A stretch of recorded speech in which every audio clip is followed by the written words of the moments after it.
All right. Hello and welcome. We're so glad that you could all join us for today's webinar. I'm Nicole, the Community Manager for Opportunity at Work's STARS Public Sector Hub. And today's discussion is skills-based hiring in a changing landscape, policy insights for 2025. We are thrilled to have some incredible organizations with us today. So first we have Stand Together Trust, which is part of a broader philanthropic community that helps change makers tackle some of the nation's biggest problems, driving solutions on education, economic opportunity, bridging partisan divides, and other pressing issues. And we're also joined by Jobs for the Future, or JFF, a national nonprofit that aims to improve the American education and workforce systems to promote economic advancement. In just a moment, you will see a short poll appearing on your screen. We'd love to learn more about who's in the audience today and how you heard about this event, so please take a second to respond. And here is what to expect for today's session. We're going to begin with a brief overview of Opportunity at Work and the STARS Public Sector Hub. Then we will turn it over to our panelists from Opportunity at Work, Stand Together Trust, and JFF for a rich discussion. And throughout the webinar, feel free to drop your questions in the Q&A section on Zoom. And at the end of the webinar, we're going to address as many questions as we can. This webinar is being recorded. So and you will receive a copy of the recording along with other resources after the event. All right, here is a quick overview of Opportunity at Work. As a nonprofit, we are dedicated to expanding opportunities for STARS, workers who are skilled through alternative routes rather than a bachelor's degree. And across the country, there are over 70 million STARS who have gained expertise through pathways like community college, military service, workforce training programs, or work experience on the job. And in the public sector alone, there are more than 9 million STARS working in federal, state, and local government roles.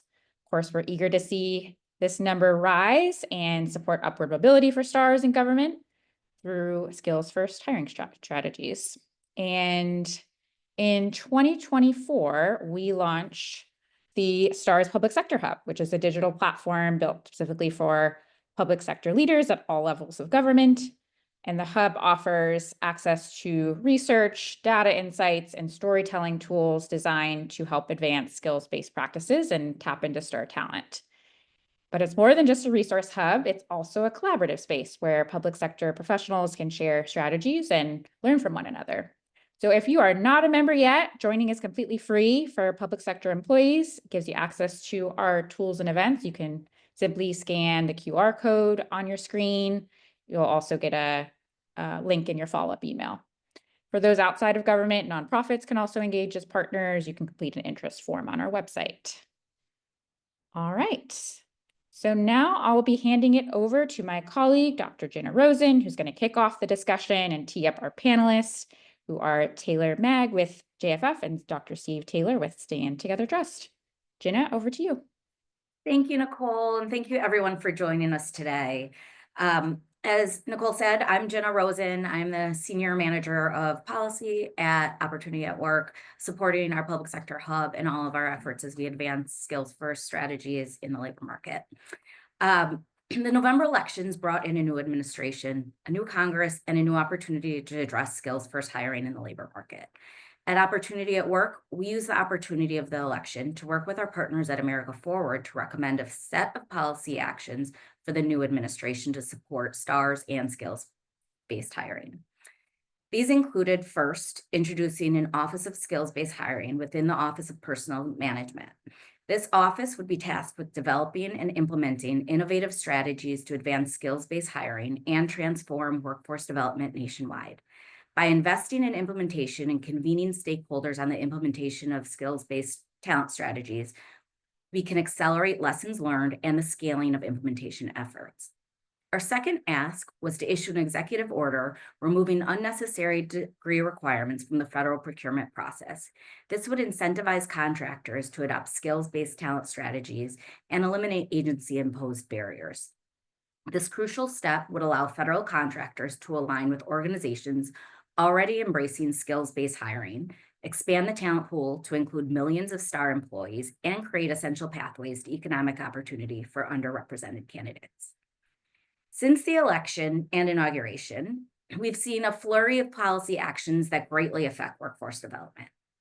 I won't dig into each action, but the team will share a link in the chat from the Washington Post that tracks all of the actions that have taken place today since the new administration took office.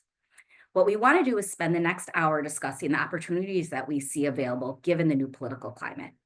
Skills-based hiring has been and continues to be a bipartisan issue. So as stakeholders in the space, we see an opportunity to advance policy initiatives supporting alternative pathways to employment, regardless of which party is in office.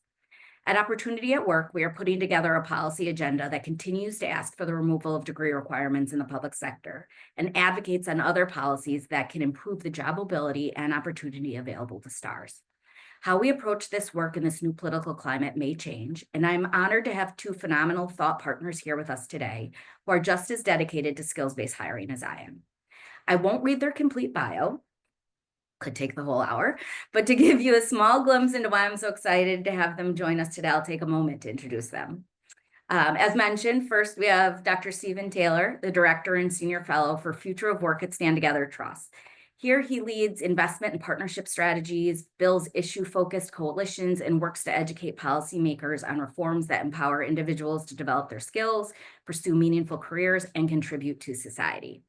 With a career spanning higher education, workforce development, and organizational strategy, Steve has worked across sectors to address the needs of adult and working learners and spearhead national initiatives on teaching and learning transformation, alternative credit, credentials, and quality assurance. In July 2024, Steve was appointed by Governor Glenn Youngkin to a 4-year term on the State Council of Higher Education for Virginia, the Commonwealth's policy and coordinating body for higher education. A first-generation college graduate and Pell Grant recipient himself, Steve is deeply committed to expanding educational opportunities for underserved learners and enhancing the value and relevance of education and credentials. Welcome, Steve. Next, we have Taylor Magg, as mentioned, the Director of Workforce Policy and Advocacy at JFF. She leads JFF's federal and state workforce policy efforts, conducting research, developing solutions, writing policy recommendations, and convening necessary partners to enact change that supports JFF's North Star. Before joining JFF, Taylor was Director of Workforce Development at the Progressive Policy Institute. There, she developed and launched PPI's first workforce policy initiative, the New Skills for a New Economy project. This focused on 7 policy priorities to ensure greater advancement for workers without degrees in the United States. Taylor also has direct service experience, starting her career as a therapeutic behavioral coach for New Alternatives, a nonprofit where she provided in-home coaching and support for clients aged 2 to 21 who received services based on income eligibility and experiences of severe trauma. I can't thank you both enough for joining us today. I would love to start out by hearing from you both a little more about your organizations, where you plan to focus your efforts in this new administration. Let's start with you, Steve. Thanks for having us, Gina. So at Stand Together Trust, we're a national social impact philanthropy, and we're really focused at looking at removing barriers across sort of the economy, education, healthcare, strong and safe communities. So almost every facet of life, we're looking at sort of the on-the-ground problems that folks are facing, and then looking for those social entrepreneurs or sort of those change makers in communities to find the solutions that are working for folks, and then elevating the work that's occurring, and then really creating the policy conditions to unleash innovation and empower individuals and empower bottom-up solutions so that every individual can realize their full potential. They can contribute their skills in society through meaningful work, ultimately so that they can realize those social and economic benefits of working and contributing in society. We do know that there are a number of barriers, though, that are keeping people on the sidelines, underemployed, and not realizing their full potential. And so we really are focused on addressing those. And there are 4 key barriers that really drive the work that I'm doing with my team. And that is one, addressing perverse hiring incentives or tearing that paper ceiling. And we really look to partners like Opportunity at Work and National Governors Association that have been leading the charge there. We're also really focused on the need for rapid upskilling that moves well beyond just traditional degrees and elevating non-degree pathways, because we know it takes people, 4, 5, 6 years to get that degree, and quite frankly, they don't have time to wait to enter the job or labor market and realize those social and economic benefits. We also want pathways for skilled workers, including immigrants, to fill critical jobs, again, so that folks can contribute and realize those social and economic benefits of work. And then finally, we know that for millions of Americans who are on the sidelines, safety net programs and benefits cliffs are a steep barrier to them contributing at the next level or entering or re-entering the workforce altogether. And so we are focused on addressing that as well. Thanks so much, Steve. Really excited to dig in. Taylor, do you want to go next? Sure. Thank you, Jenna, for having me, and so excited to be on with Steve today and for the discussion. Again, my name is Taylor Magg. I am the Director of Workforce Policy at Jobs for the Future, also well known as JFF. So we are a national nonprofit focused on education and workforce reform. We are working across the country in all 50 states and some territories, really with the intent to drive our North Star, which is to ensure that 75 million people who are currently unemployed or underemployed have access to good jobs in our economy. Like Stand Together Trust and like Opportunity at Work, we believe a solution to ensuring people have access to better jobs in our labor market is the advancement and adoption of skills-based hiring. We also know to fully ensure that learners and workers' currency becomes their skills in our labor market, we need to create an education and workforce ecosystem that makes hiring based on skills easier for private and public sector employers.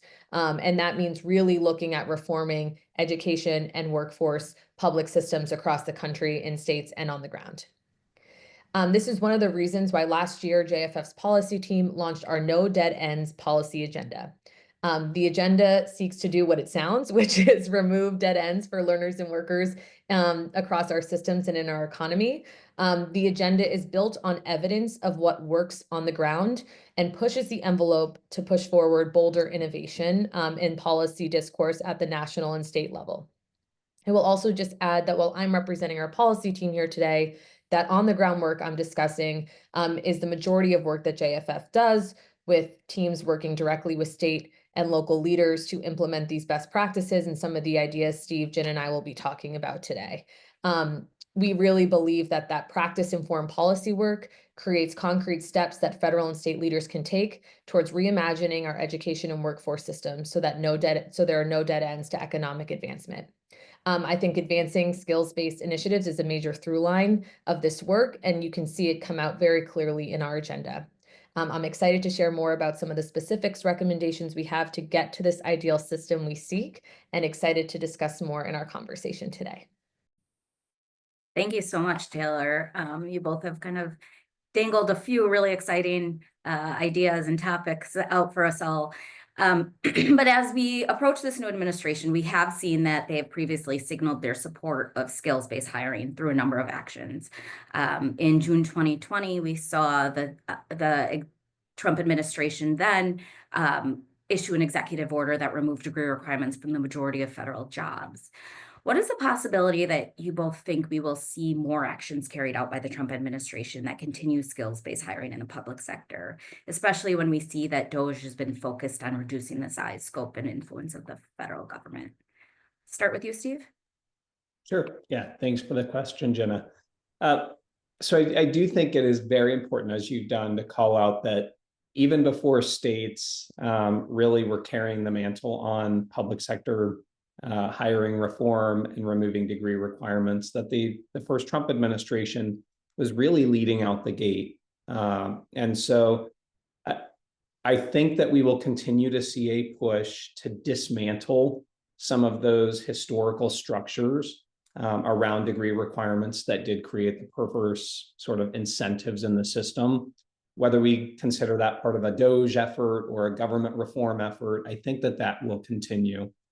And if we read some of the tea leaves from both President Trump's comments or incoming Secretary McMahon's comments, Even about a year ago, President Trump was talking about sort of this National Skills Academy. Now, we can debate whether or not the federal government should be standing up a college or an academy, or whether that's best to occur, from the bottom up. But the fact that President Trump is talking about skills and a National Skills Academy means that he is focused on and is privileging skills over traditional higher education.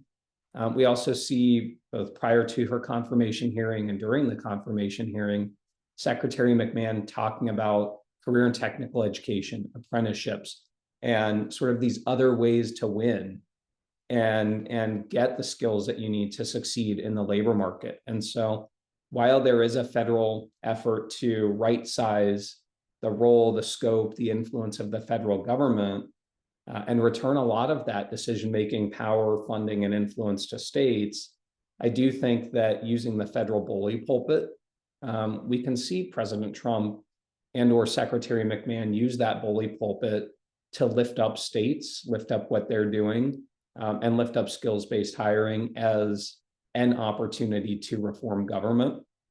On the legislative side, federally, we saw a lot of bipartisan momentum last Congress, heading into December, around WIOA, or the Workforce Innovation Opportunity Act, which is the bill that would reauthorize the nation's primary workforce development program.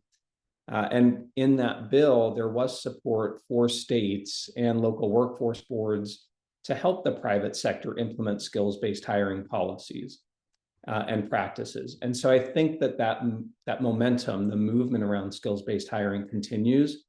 And I would hope that conversations about WIOA reauthorization in this next Congress, once we get past reconciliation, would continue to include things like skills-based hiring as a very important focus, and then the need for non-college pathways and upskilling opportunities, so that as we talk about sending the right demand signals, we're also rightly aligning non-degree credentials and access to those credentials. But I would say, there's a federal bully pulpit, maybe not a ton of federal funding for these efforts, and we should be looking to the states, and that states are doing some really innovative things, and not just states, but the local level as well. And so, and I'm going to use one example here of where I think, federal lawmakers, the Trump administration perhaps, could look to this example as a true bottom-up, sort of localized led effort.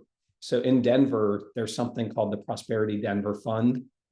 There is a fund fully funded by local city sales tax, where voters approved this through a referendum. They said, we want a marginal fraction of a cent sales tax that would go to fund education for Denver citizens, Denver residents. And these funds can be used for non-college pathways. And so what we're seeing here is a city council, residents throughout Denver saying, we believe in the power of education, and it's not just degrees. These funds are available to any individual in Denver under the age of 30, and we're seeing a proliferation of these non-degree providers. There are no federal funds involved, no state funding. This is localized funds for localized solutions, including apprenticeship-based degrees. And so I would think that federally, a Secretary McMahon might get excited about an example like this and lift this up as an exemplar for other cities, states, locales to look at and potentially replicate. That's great, Steve. I think I've heard you talk about it previously as a laboratory for democracy within the states, and I love that concept and idea. Taylor, your thoughts? Thank you both. And I mean, Steve makes some really great points around the current political landscape in Washington, D.C. and what that means for where we focus attention around skills-based hiring and related policies. And I think states is where it's at. And I will just come out saying that. I will say I had the privilege of attending NGA's winter meeting this past weekend with our JFF CEO, Maria Flynn, and she spoke at the at a session that was around non-degree pathways and advancing efforts around those opportunities in states, specifically looking at apprenticeship. And you could just see the governor interest and excitement there. Usually governors are pulled in multiple directions throughout the convening, especially when they're in DC, and there were 11 of them attending this conversation. So I think it just reinstates Steve's point and the fact that states are really driving a lot of this work. And I think they're encouraged and interested in see how they can be leaders in advancing not only skills-based hiring, but the solutions needed to create the larger skills-based economy that we seek. I also want to flag that, and we can hopefully send this in a follow-up, but NGA released a recent report that kind of does, which I'm assuming Steve and Jenna were working on alongside of them, but just looks at the data to date on what states have done and what the federal policymakers have done. And I will say that it's really clear that states who have embraced skills-based hiring and those who have adopted it have seen faster growth in job postings that don't require degrees compared to those without such policies. And they're really helping states from qualitative analysis and surveys address talent shortages, diversify their workforce, and improve hiring outcomes. However, as we've seen in other reporting related to the private sectors, challenges still remain, including the need for robust data, new assessment tools, resources to adopt those assessment tools, and additional adequate funding to support those efforts are really still needed at the state level and even locally. And it's so reassuring to hear Steve's example of local communities that are investing their own dollars in this. But I also think that there's a way for the federal government to incentivize some of this action at the state and local level. And I do believe, I'm a toxic optimist. I do believe that there are still some things, as Steve mentioned, that federal policymakers will do in the next year and even in the next 4 years as part of the second Trump administration to really help states in their efforts to move this work forward. I do want to just call out too, I think first, the federal government can be a leader in how this looks. In the past year, we've seen a 7% increase at the federal level of jobs that do not have degree requirements attached to them. And while, of course, they're, again, similar to states, still some implementation challenges, we are seeing the Office of Personnel Management really trying to expand and better implement this hiring through new guidance and policies, which we saw through some of the early Trump EOs back in January. And also leveraging AI and new technologies to create these more easily adaptable competency models that are helping federal agencies hire and prioritize skills over assessments and hiring. So, or more skill-based assessments and hiring. And so I just wanted to flag that I think, one, they can just be a model that other public sector leaders can look to as they're increasing their reach in this space. I also want to add that we think that there is some legitimate executive and legislative action that can happen in the near term to advance some of these priorities. And so JFF basically has a two-pronged approach looking at our federal government, really prioritizing the executive side as well as the legislative side. So really briefly, on the executive front, JFF developed a transition memo right after the November election, which was really tailored to the new Trump administration and offered ideas for the administration to take up in the first 100 days. So this is really looking at immediate action, not over the long term, but things that can happen in the first couple months of office.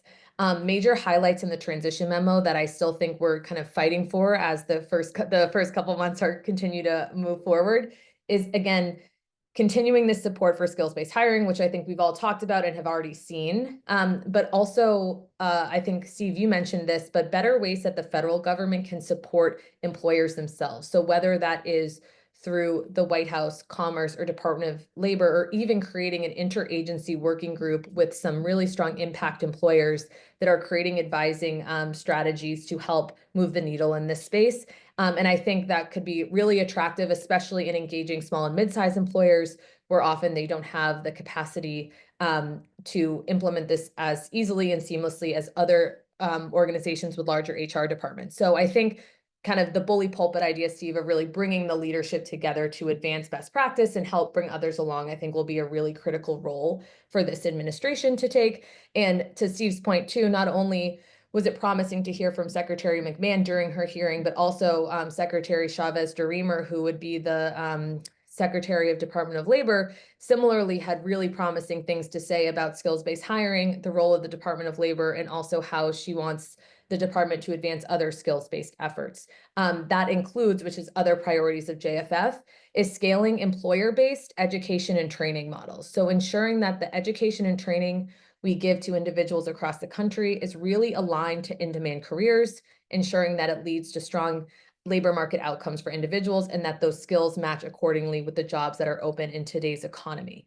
That will need to be done through much more attention and support for sector partnerships, again, leveraging impact employer groups, as well as career pathways efforts that are happening across the country. And then lastly, in the executive side, we're really looking, again, Jenna, to your first part of your question, which is thinking about DOGE and priorities around efficiency at the national level. We're really looking to reduce inefficiencies across, I think we have 43 federal workforce-related programs. We know that's a lot. And we want to think about how do we create a more modern, agile, and aligned and effective workforce development system, which again prioritizes skills and helps people move along their career path. Lastly, before passing it back to Jenna, I did just want to mention some of the legislative priorities our team is also working on that we think have some promise, especially over the next year or even 2 years. In the more immediate term, there's a process called budget reconciliation that is currently ongoing in Congress. This happens when a party is in control of both this House and Senate. And since ours are in control of Congress right now, this process is underway. This usually happens when a party controls both chambers because you just need a simple majority to pass budget reconciliation. So you don't need to get to those full 60 votes in the Senate, which makes it easier to get something passed. Budget reconciliation is a very complex process, so we could take our whole session to go into it, and I don't know if I would be best to speak to it, so we will avoid today, but I do want to flag that it is really related to budget-related bills. Again, passes with simple majority, but it's really limited to provisions that directly impact federal revenue, spending, or the debt limit, and it's subject to really strict legislative language rules. So it's very hard to do things within this process, but there is some opportunity. Priorities right now are really around the tax code, trying to kind of reinvigorate the Trump tax plan from last administration. And so, for example, some things JFF is really thinking about is how do we advance maybe some opportunities through the tax code to push forward skills-based efforts, including leveraging an employer a tax credit for apprenticeship, for example, or expanding Section 127 in the tax code, which allows employers to provide tax-free assistance to their employees who are continuing to pursue education and skills while working. So really trying to get to some of those critical skill development pieces in this process. So that's one item.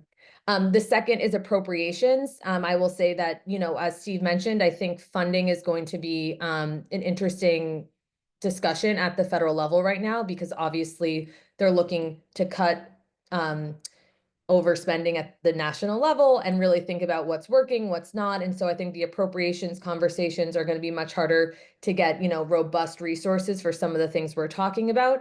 However, it will be critical to ensure that there's adequate investment to implement some of the innovations that we're talking about today, because we know that does take resources and capacity of our public sector leaders on the ground. And then lastly, really focusing on some exciting legislative reauthorizations and standalone bills that could impact the skills first movement. Steve mentioned WIOA. That's a huge priority, and we have already seen that Representative Tim Walberg, who is the chair of the Education and Workforce Committee on the House, and Representative Bobby Scott, who is the ranking member, have agreed that this will be a priority for both of their teams immediately. I think the question is, will the Senate take it up as quickly and be as interested in it? And also with the other competing priorities I mentioned, when will this actually come up and what will be the feasibility? I'll also mention really briefly 2 other legislative opportunities that I would keep a lookout on for folks on this call. Even if they're not fully passed, I think it presents an opportunity to see what members are thinking about through their messaging bills and some of the kind of lighter touch reauthorization efforts. So the Perkins 5, which is our Career and Technical Education Act, really focused on creating more career-oriented options in high schools and ensuring post-secondary opportunities are aligned to career pathways and career opportunities. I think that has a lot of opportunity to advance some skills-based hiring and efforts within that bill, which in the past reauthorization, this wasn't even a conversation yet. So I think that's an exciting opportunity as that gets looked at this year. And then also there has been some talks on advancing a National Apprenticeship Act. Both Republican leaders of HELP, Senator Cassidy and Representative Tim Walberg, and on the House side have said that this is not their top priority, not their bottom priority, probably a mid. And they would say that it's really to modernize and advance the current registered apprenticeship system. However, really prioritizing an innovation fund to test new models to make it more agile. And I think apprenticeship is one of those pathways.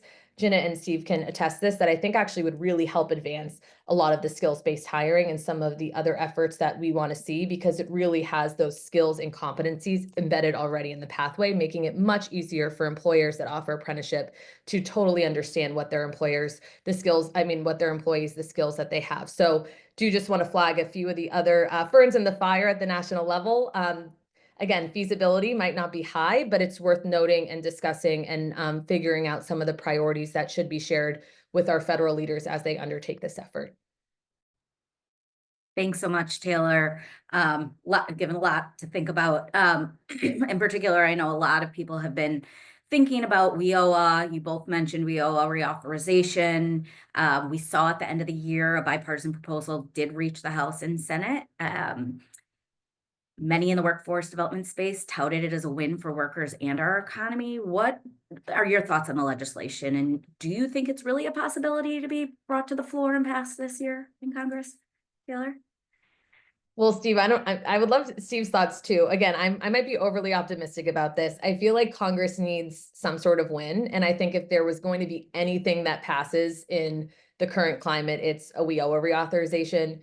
It's not a huge federal policy. The resources behind it aren't extremely extensive, although we can argue that they could be maybe better leveraged to support more cost-effective programs within the system.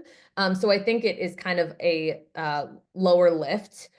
I will say, as I mentioned, I think the House is really committed to pushing this forward. The House Ed and Workforce Committee chairs and leadership is committed to advancing this work. They want to keep it bipartisan. I think, again, it's really building that buy-in and champions on the Senate side, while, of course, Senator Cassidy and Senator Sanders are still both at the helm of HELP. A lot's happened in a couple months. And so figuring out if politically it makes sense for them to champion this or to give each other a win during this time, I think will be interesting to watch.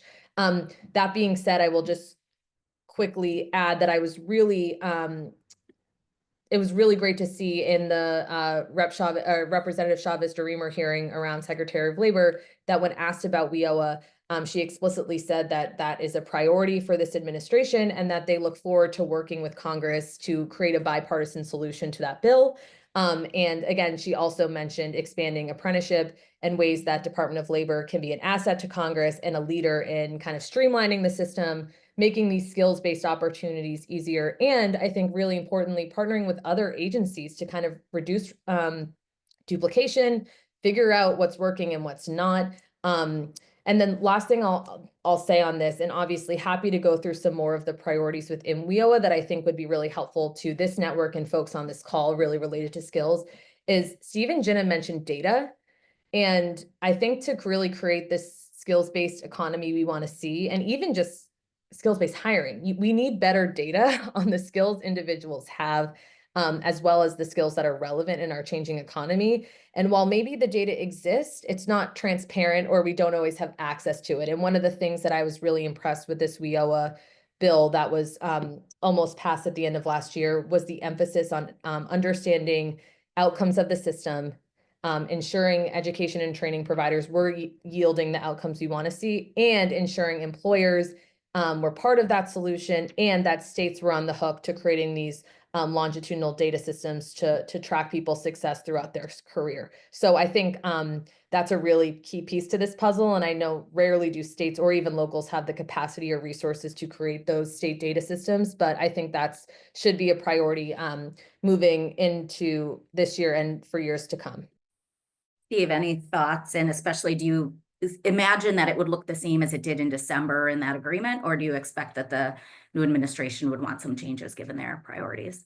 I think I am optimistic. I'm not optimistic that it will happen before a reconciliation bill is passed. So like maybe we're looking at Q3 or 4 this year, that we can revive debate around that. I think the bill that we saw in December, the reason it didn't make it over the finish line is that in the last final moments of a CR, continuing resolution, there was a 1,500-page bill, and pulling 500 pages of that out was an easy way to just say, get rid of WIOA, 500 pages. Like that bill that, somebody tweeted, a photo of the bill, and it was big. Pulling 500 pages by eliminating WIOA makes it more palatable for members to say, okay, yeah, we passed a small bill. So I think it was a lot of time and energy went into getting the bill to that point. I think now that you have single party control, you can start to have, I think, a little bit more, I guess there will be some more productive conversations around some of the flexibilities that can be built in to the WIOA REOPT, where previously a couple of key influencers on the Hill might have been holding that up. But I think the bill will look pretty similar. Maybe a couple of sort of the details that were actually missed by most could be widened. And some of those actually go to a priority of ours that I was going to talk about, and that is sort of addressing the flexibilities that states need with their workforce sort of Title I programs and their safety nets. So the WIOA bill would give some states a block grant or waiver to flexibly use their workforce Title I funds. There's also another piece of legislation introduced in the House and Senate last Congress called the One Door to Work Act that would give states even broader flexibility to follow what we call the Utah model to effectively, improve service delivery when you have a dislocated worker or someone who needs skills and they show up to a one-door center and say, look, I'm a complex human being. I lost my job.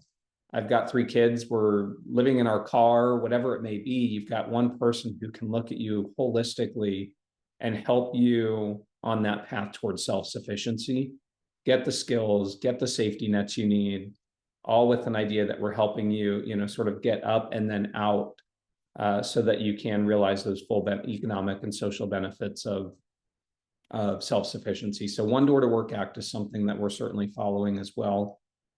Taylor, you mentioned JFF's priorities around executive branch, legislative branch, but the judicial branch has a role to play here as well. And we're, at Stand Together, we're looking to the judiciary because one area when we think about the paper ceiling and skills-based hiring that has held employers back, especially in the private sector, from advancing skills-based hiring, is this idea of bringing in alternative assessments. So alternatives to degrees as proxies for quality in hiring.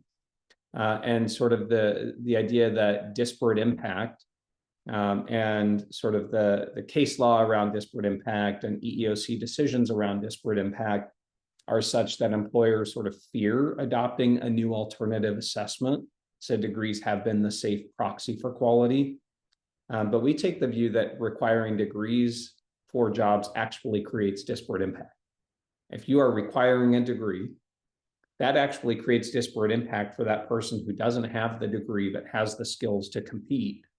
And so we think that the courts need to really take a good hard look at disparate impact, and that in fact that whole doctrine ought to be revisited and revised significantly, because it has kept millions of people out of realizing their full potential and realizing meaningful work opportunities because they didn't have a degree. And Jen, I just want to add, Steve, your point around flexibility was such a good one. And that's another area we were really excited to see in the WIOA reauthorization, just really putting a lot of this leadership on states. And I feel like that will be a continued theme over the next couple of years. And I think, Steve, it goes back to your earlier point, is like, how can states be ready for this maybe influx of flexibility or more flexible resources to use them in a way that's advancing what we're talking about today? And I think that will be a question for some time to come, but I think it's a really good kind of repositioning of how we're thinking about some of the federal policy activities. And I just think that flexibility piece is so important. And thanks for raising that. I think as a funder, that's why we look to groups like Opportunity at Work and the Public Sector Hub, where, I mean, Opportunity at Work now, you've got 6 states who have joined the Public Sector Hub, who are learning from one another, who are actually implementing the policies. And one thing that we, in sort of philanthropy have to be careful about is that we don't jump in and say, great, success, we put mission accomplished up and then walk away. If we did that, mission accomplished, we had over 20 states who have enacted some form of skills-based hiring policies. That's not enough. We need those 20 implementing it really well so that people across this country and in those states are realizing the opportunity that we spent so much time trying to create. And we do that across all of our areas. So when I mentioned the benefits cliff safety nets piece, we're investing in partners who are building coalitions to help states prepare for and equip themselves for that flexible environment if and when a waiver becomes available. So philanthropy has a role to play, and that role is not kind of stepping in and then just stepping out when there's an initial win. It's being there, committed with the partner for the long haul. Well, you both mentioned throughout this specific legislation or administrative action that could possibly address challenges related to barriers that we often see keep workers on the sidelines. Given the ever-changing skills demand we need, what should the government's role, whether that's local, state, or federal, be in developing our labor market, especially in light of the new AI economy? Steve, start with you. Yeah, so I mean, with better access to labor market data from, we've got Lightcast, Burning Glass, right? There is really good data out there where we know what the labor market demands, we know what the supply looks like. Unfortunately, there's a really big mismatch. And so if what the federal government is doing is saying, we're going to step back a bit, right? Especially in education and workforce, we want to return power to the states. We would much rather give funding to states and empower them and local communities to decide what education models work for them and align with their labor market needs in their state. Then what we would want to see and what we think needs to happen is states and localities with that funding need to give people access to pursue a wider array of education options. And historically, we've really locked people into just a higher education or a college degree path. And as I mentioned earlier, people don't have 2, 4, 6 years to wait to realize the benefits of their education and get that credential. So we need rapid upskilling, especially in the tech sectors. And the problem is many people don't have access to that rapid upskilling because they do rely on government funding, whether it be a Pell Grant, a state grant. And so we need states and localities to create that more flexible funding source, sort of unearth the possibilities for learners so that where we know there are really good programs. And we invest, kind of being upfront, like our community invests in a number of these, Activate Work or Perscalis, Cross Purpose. They're producing phenomenal job placement and employment outcomes, wage gain outcomes. These are third-party validated, and it, quite frankly, would make some higher ed institutions jealous. And so these shouldn't be off the table for individuals who want to go into tech or prepare themselves for an AI-driven economy to pursue these options. Unfortunately, those are barriers that still exist in states and federally, but we have partners who are working on the ground in states to try and remove some of those funding barriers. And Jen, is it okay if I add just one other thing, I think, Or on the AI front very briefly? I do think the federal government has a role to play, especially as we think about AI, not only how it's going to disrupt our economy and the projections we're seeing in our labor force and labor market, but also strategies to leverage it to help us solve some of these challenges. And so was really excited to see the recent request for information from NSF, which asked for community leaders and national partners to weigh in on the administration's AI action plan. So I think that's really promising to get that feedback from leaders across the country, across the AI spectrum, including the education and workforce ways that it can inform these efforts. So 2 ideas that JFF has on that front that I just wanted to share with this group, because someone in the chat, which I think we're getting to questions, asked about infrastructure. And I think we clearly do not have the infrastructure we need to truly adopt skills-based hiring 100% across every employer. We're still operating in a very credential degree-based system. And I think one of the solutions is AI. Not only to help HR professionals match jobs and talent related to their skills, but in a lot of other ways as well. And so 2 ideas we had that I think could be interesting are, Steve, to your point around leveraging the bully pulpit. We have this idea of establishing AI centers of excellence. So really having national leaders create AI centers of excellence. It would not mean any new money. It would be just kind of a certification or a gold star saying that we're thinking your region or even your institution is doing some really exciting things on this front.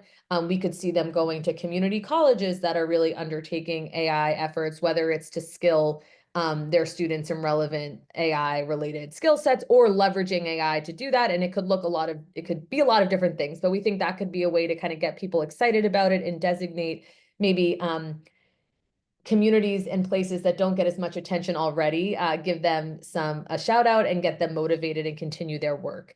And the other kind of bigger idea federally, which again, don't know how feasible this is in the near term, but I think it would be really useful, is creating a digital transformation fund at the national level, which would really incentivize states to adopt more modern tech infused platforms across our public systems, really with the intent to, again, help with hiring, I think hugely, but also I think help with some of the critical career services and navigations that are needed across our education and workforce systems.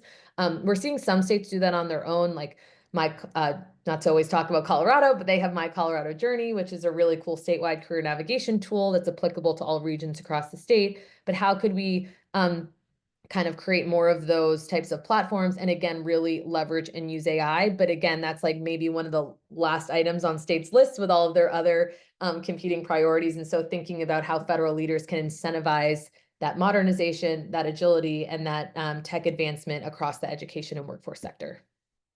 Thanks, Taylor. And yes, I believe you answered one of our questions from the Q&A. So that's a perfect way to segue into the rest.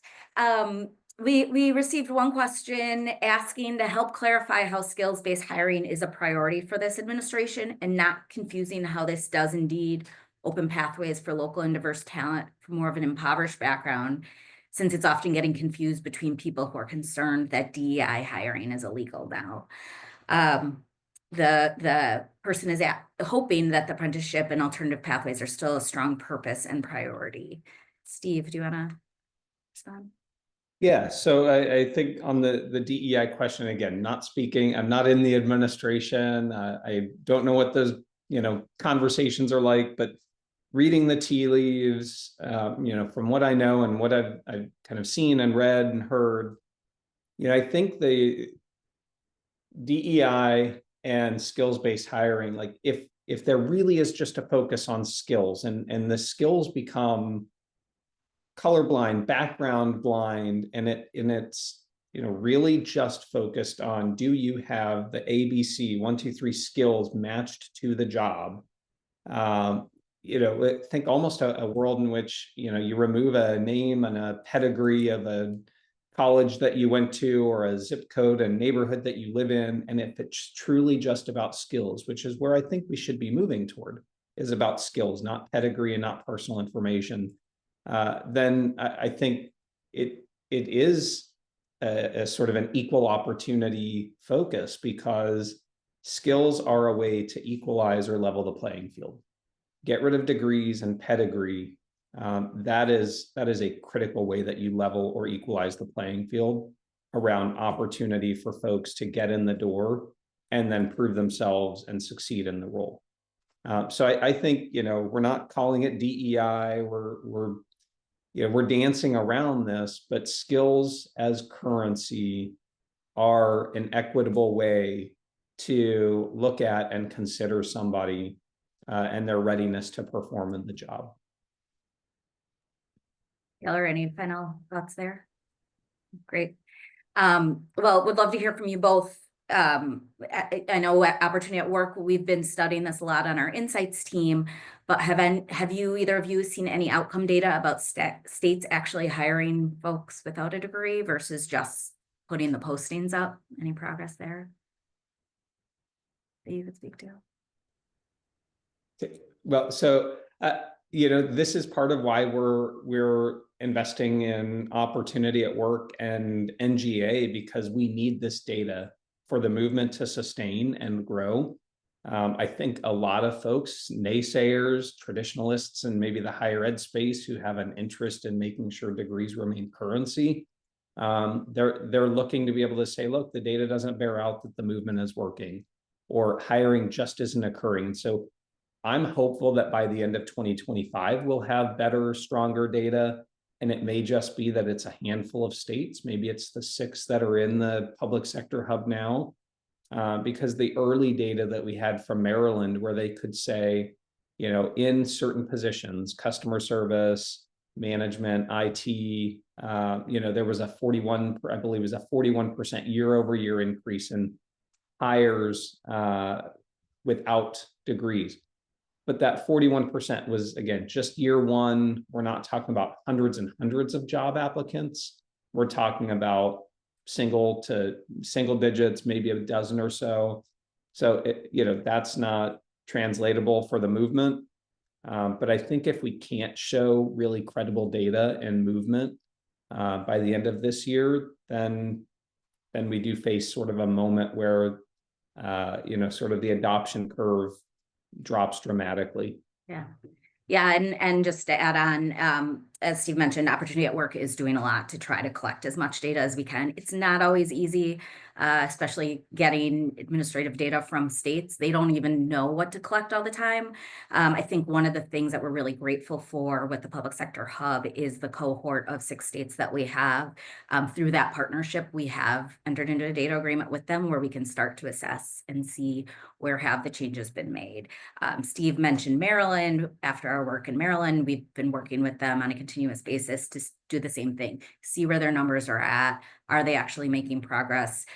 While we believe removing degree requirements does send a strong first signal about opening up the labor market to stars, we also see what does the implementation of that actually look like. That is where the real meat comes in. And so that's what a lot of the work in the hub is focused on. So while the data, I wouldn't say it's readily available to anyone, but I know at Opportunity at Work, we do put out a number of papers and case studies that kind of dig in further. I believe we have one coming out on one of the states that we entered into a pilot with. I believe the one in Maryland's already published, as well as some other things that are forthcoming that Nicole will talk about shortly.